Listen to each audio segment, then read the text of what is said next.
Hi there, boys and girls. A great big welcome to our story time together. My next story is a patriotic one. It took place in 1861. When Abraham Lincoln was president? That's right, and while the Civil War was being fought. The hero of the story, Private Bill Scott, was a real person. I call the story Billy Scott Faces the Firing Squad.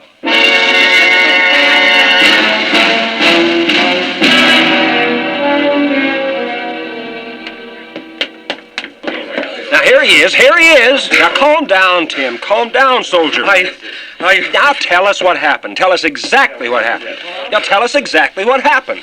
Private Calkins was sick night before last. He couldn't stand sentry duty, so Billy Scott volunteered to take his place. Good boy, that's like Billy. Now, Billy Scott's a new enlisted man, only 19.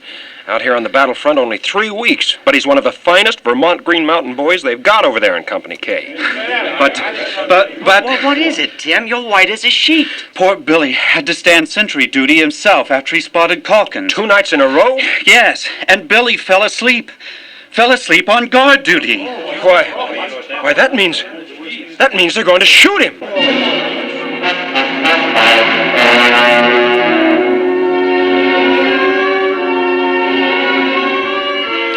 It was snowing hard and awful cold, but still I couldn't keep awake. I fell asleep twice, and I woke myself up.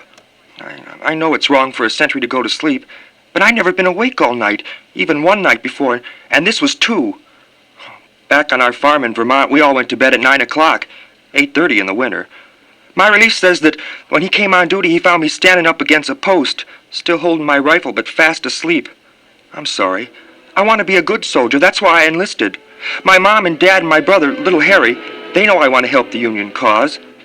But after staying up for Calkins, is he better? Oh, that's good.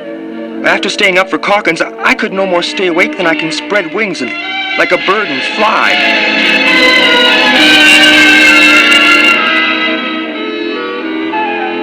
Gentlemen, it has been 5 months since the Confederate rebels fired upon Fort Sumter, pushing this nation into a civil war.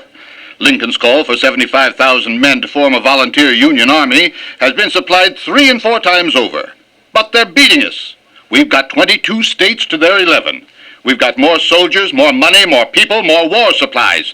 And they're saddled with 3.5 million slaves. Yet they're beating the tar out of us. The Battle of Bull Run, a national disgrace. Our Union troops turned tail and ran. Why? Why, I demand to know. Well, I'll answer it. It's because they're led by West Point fighting men like Beauregard, Joe Johnston, B. Bartow, and Stonewall Jackson. And above all, they've got Robert E. Lee. Those 6 men, gentlemen, are generals, the greatest. And who have we, I ask you? First, senile, grandmotherly old Winfield Scott, and now incompetent George B. McClellan. Those are the generals Lincoln put over us. Abraham Lincoln doesn't know how to run a war. But I tell you, officers under my command, this: we lack discipline among our Union troops. But here on my battlefront, we're going to have it. You have your orders. Now see that they're carried out. That's all. Dismissed. Yes, sir. General. Yes, Captain Jonas. I've got the report on that soldier who fell asleep on sentry duty. He's an enlisted man, Private Billy Scott. Good. We'll make an example of this boy. Have him court-martialed at once. Yes, General Smith. And after he is court-martialed, have him shot. Yes, sir. Don't allow anything to prevent his execution. Yes, General.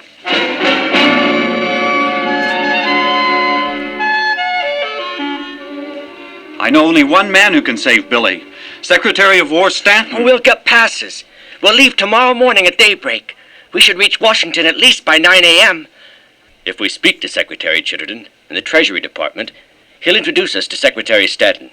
Chittenden's from Vermont, too, like me and Billy. Good. We'll go.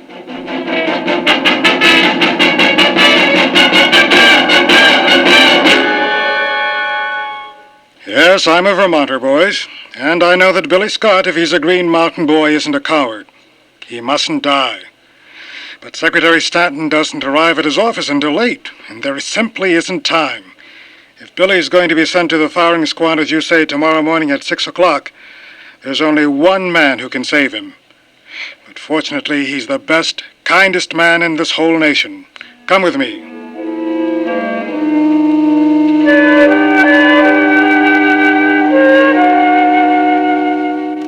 These reports from the Army of the Potomac. Discouraging. Ever more discouraging.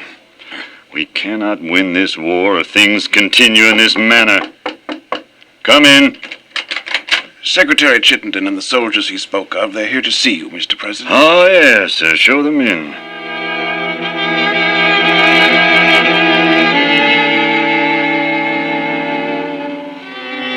You rang, Mr. Lincoln? Yes, Jethro. Show these young gentlemen out.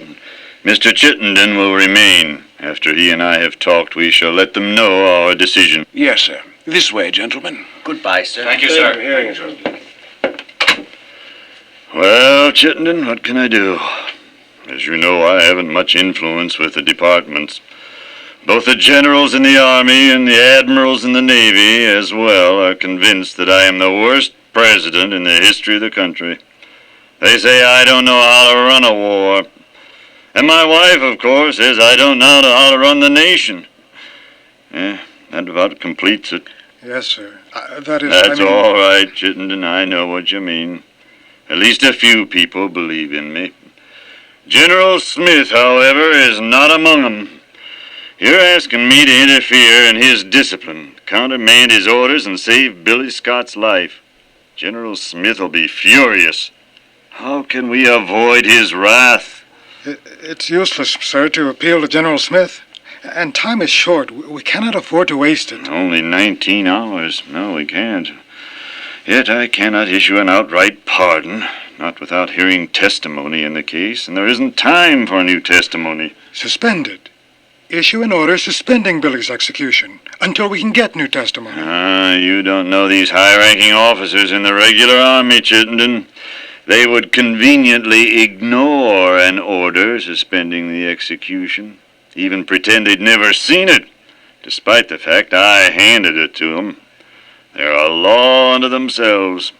In fact, they've let me know openly that they sincerely think it's a good policy occasionally to shoot a soldier. Aids good discipline, they contend. No, it wouldn't work. But, Mr. Lincoln, we can't just let Billy Scott die. I don't know how to save him, sir. I'm sorry, Mr. President.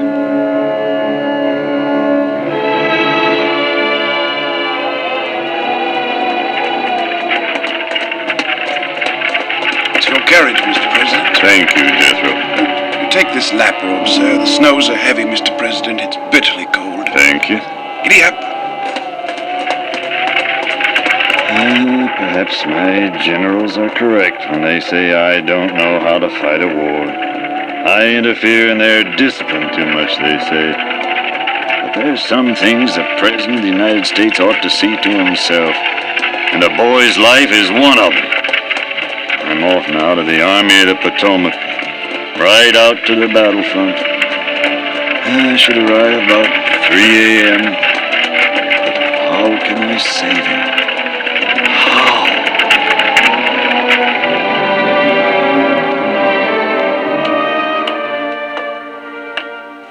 Billy Scott.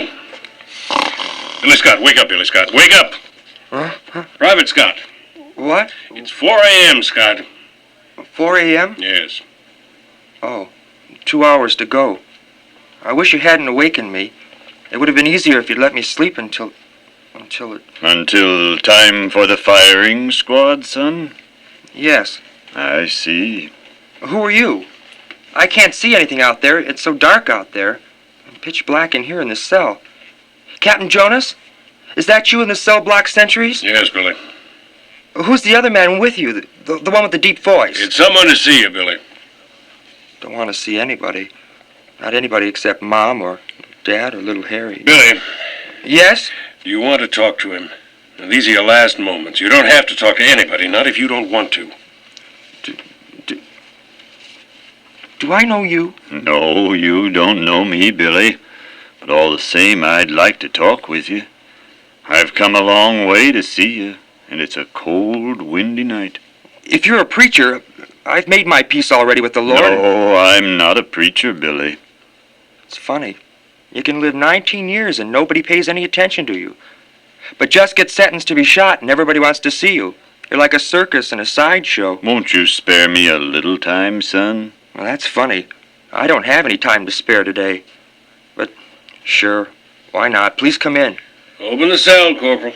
Yes, sir. Thank you, Captain. I don't know who you are, mister, but I warn you, don't you go upsetting my prisoner. Now, is that clear? I think so, Captain. I had a firing squad prisoner 2 days ago. He wasn't at all nervous, but his kinfolks came just before the execution, made him a nervous wreck. He screamed and cried and kicked all the way to the blindfold. He died hard, real hard. I don't want no trouble like that out of Billy Scott, you hear me? I hear you. You want some tobacco, a shot of brandy, Billy? Just holler. I don't smoke and I don't drink, Captain. I'm not going to change my habits now at the end. As you wish, boy. Let's go, Corporal. It's warm in here.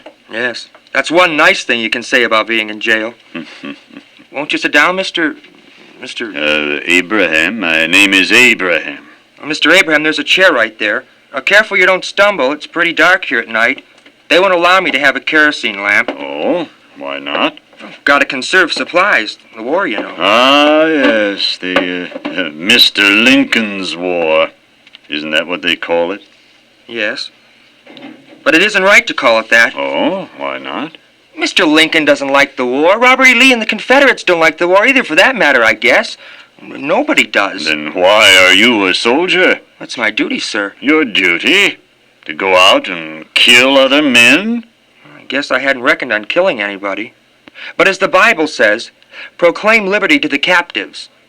We don't believe in slavery in my family, and I reckon it's my duty to oppose it. Everybody in Vermont feels that way, mostly. I see.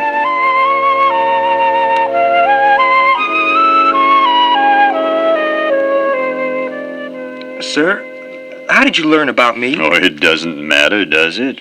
No, I suppose not. The only thing that matters is we've become friends, you and I. Yes, we are friends. In just a short time. Billy, you have other friends. They're trying to intercede for you with the Secretary of War. The Secretary of War is a busy man. True. Maybe you won't see them. True. And maybe even if they do see him, yes. Maybe it's wrong to ask him to spare my life. Well, don't you care about your life? Of course. Then what would be wrong? How could it be wrong to try to get your life spared? I'm not sure. But I know you have to have rules. The Army has to have rules. Even on the farm in Vermont we had rules. Dad says life is impossible without rules. And the rules that exist, that are fair and square and apply equally to everybody, these are good rules. Did your father teach you that? Yes, sir. Both my father and my mother. Mom says if you break a good rule, you must be ready to stand by the consequences. Afterwards, no excuse is good enough, not even if you broke it for a good reason. I take it there isn't much whimpering in your family. Did your father ever give you what boys call a good licking? I'll say. And I tell you, Dad can lick a boy with the best of them, even a big strapping fella like me. You didn't resent the whippings you got? No. Well, maybe a little at the time, but not afterwards. Why? Because after I thought it over, I realized, like Dad said, that life is consequences. I took my pick. The consequence was the licking. Yes, sir. But, Billy, a licking is a lot different from losing your life. You can get over a licking. Not many men get over a firing squad. I know. I know, sir. All the same, it's the same principle. I went to sleep. I knew the rule. I can't expect the Army to change the rule. And you don't want the Secretary of War to change the consequence? Sure I do, Mr. Abrams, sir. But if he did, what kind of discipline would he have? If the Secretary of War pardoned me, he'll have to pardon every other sentry who falls asleep on his post. From now on, and that's bad. What if you had the chance to appeal to the Secretary of War yourself, in person? Would you? No. Well, what if your case came before President Lincoln? The President? Oh, he's too busy. But if you had the chance to ask him, I think, Billy, if you had the chance to appeal to President Lincoln before you died, would you? Would you plead with him for your life? You ask hard questions, Mr. Abraham. I guess maybe I'm a fool, Mr. Abraham, but I wouldn't. I've got to accept my consequences. I can't ask for special favors, not even to save my life. You're sure? Yes, sir. That's your final answer? Yes, sir. So be it. Yes, sir. This isn't a very nice game to be playing with a man in a death cell, Mr. Abraham. Now I must tell you, Billy, who I really am. It doesn't matter who you really are. You're my friend, Mr. Abraham, and that's all that matters. Is it, Billy? Is that really all that matters? Yes, sir. Well, perhaps you're right. Perhaps in years to come, when I recall this night and am tempted to be sad, I can... That's the steeple bell. It's 5:30. I got a half hour left. Are you frightened, Billy? If I could just see my mother once, Mr. Abraham, if I could just kiss her once more and shake Dad's hand and tell him how much I love him. If I could see little Harry and maybe tell him I'm not to worry about me, just grow up and be big and strong and true. I understand. I'm scared. I'm only 19 years old and I'm scared. I'm not a man like the others in my company. Manhood doesn't know any particular age, Billy. A few colonels and generals of my acquaintance I know have yet to reach manhood at ages 40, 45, and 50. What do you mean? You aren't a man because of what can or cannot frighten you. You're a man by virtue of the determination with which you go out and meet the thing that frightens you. I'm blubbering now like a coward. You're not a coward, Billy. Your face is set like a flint, despite your tears, and that's what counts. Shall I go now? No, stay with me. I resented it when you woke me up and asked to see me, but I like you. I'm glad you came. You remind me a little of my father. Do you have a son in the war? No, but I have 2 sons. The younger one's 7 years old. His name is Tad. And he may be in the war, too, someday, if men don't find before then a better solution to things than guns and fighting and bloodshed. Now I wish I knew who you are. There's a little moonlight falling on the floor here, spilling in through that tiny cell window, high up at the top, Billy. Maybe if I walk over and stand here, maybe you can recognize me. Huh? Can you? No, I don't know you. Look closely. I still don't. Why, you aren't. You aren't. That's right, Billy. President Lincoln? President Lincoln? But what are you doing here? Here in this... I'm not a general, Billy, but a good general tries to know his bravest men, and the commander-in-chief of the armed forces, your president, can do no less. I'm not a brave man, Mr. President. I'm just a plain Vermont farm boy who couldn't even make a good soldier. I fell asleep on sentry duty. A brave soldier is one who admits a mistake when he's made one, and is willing to accept his punishment. You aren't afraid to die. That's bravery, Billy. Not to whine or plead. Not to make excuses for failure or ask to be made an exception of when you're wrong. Why, that's the kind of soldier any army would be proud to have.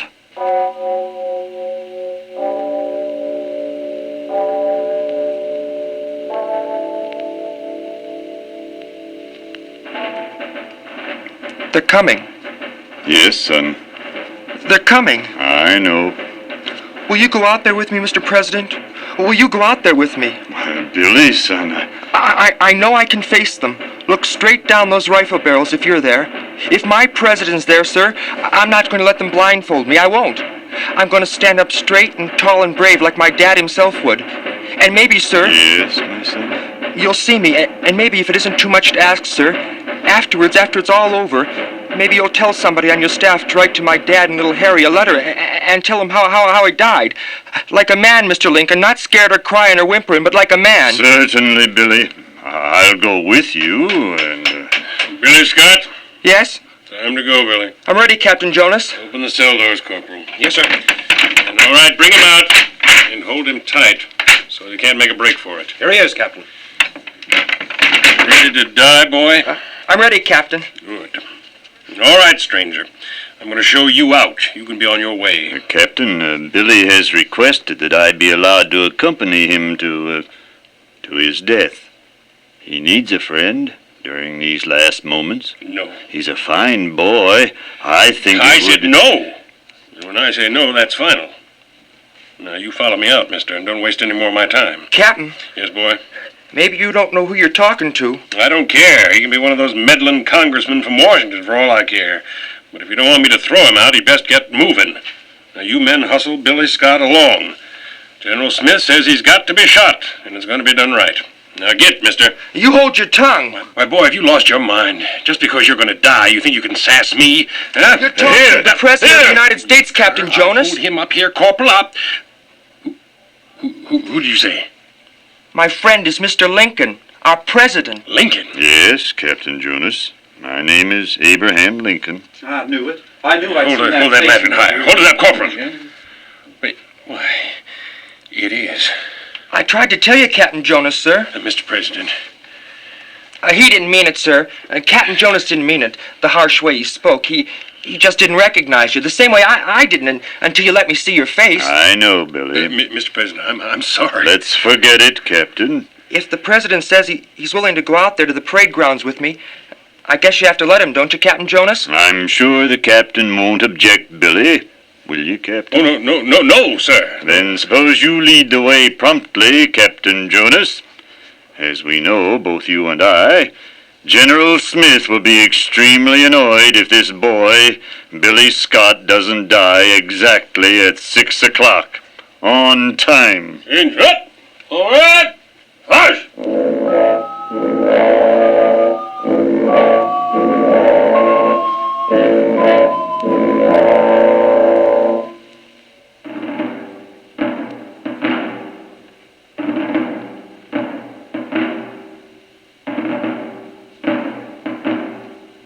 Platoon, hold.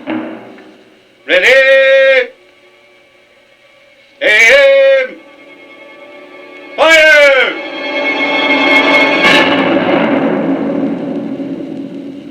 And that's what happened, General. The rifle squad fired, but over the head of Billy Scott. President Lincoln, unbeknownst to me or anyone else, had given that order. As we all stood watching Billy refuse the blindfold, the guns discharged harmlessly into the air. This constant interference with the Army from Washington is ruining the Army of the Potomac. Yes, sir. Who does Lincoln think he is? And he's the president, General. Yeah, he's a meddling amateur. He doesn't deserve to be president. He was elected by a minority of the voters. But he's not content to be an incompetent president. Oh, no. He's got to make us incompetent generals, military men as well. You could still shoot Billy Scott, General. I can't. What do you think I have here in my hand? A pardon. That's why you're here. Private Billy Scott, as soon as he's finished having breakfast in my quarters with the president, is to be handed this pardon. Lincoln has already signed it.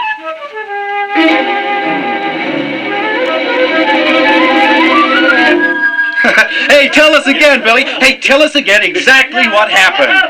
I told you 1,000 times Yeah, but already. we want to hear it again. Now, what did he say to you? He said, "My boy, stand up here and look me in the face."